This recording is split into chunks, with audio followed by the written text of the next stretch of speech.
অপেক্ষার প্রহর শেষ। জিতের বহুল প্রতীক্ষিত সিনেমা কেউ বলে বিপ্লবী, কেউ বলে ডাকাত নিয়ে চলে এলো বড় একটি আপডেট।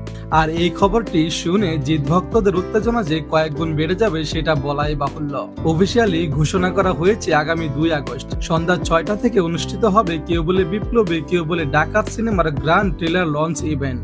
আর এই বিশেষ অনুষ্ঠানের ভেন্যু হিসেবে বেছে নেওয়া হয়েছে কলকাতার ঐতিহাসিক আলিপুর সেন্ট্রাল জেল মিউজিয়াম।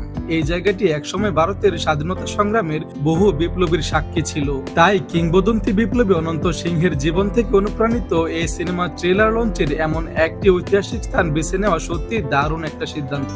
পোস্টারে আরো লেখা হয়েছে হিস্টোরি অ্যাওয়ার্ডস দ্য রিভলিউশনস বিগিনস, অর্থাৎ ইতিহাস অপেক্ষা করছে আর শুরু হতে যাচ্ছে নতুন এক বিপ্লবের গল্প।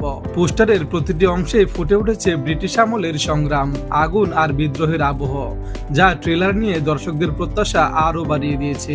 এখন সবার চোখ 2 আগস্টের দিকে, কারণ এই ট্রেলারে হয়তো প্রথমবারের মতো দেখা যাবে জিতের দুর্দান্ত অ্যাকশন, একাধিক ভিন্ন লুক এবং সিনেমার গল্পের আসল ঝলক। তাই আপনি যদি এই সিনেমার জন্য অপেক্ষা করে থাকেন তাহলে এই ট্রেলার কোনোভাবেই মিস করবেন না।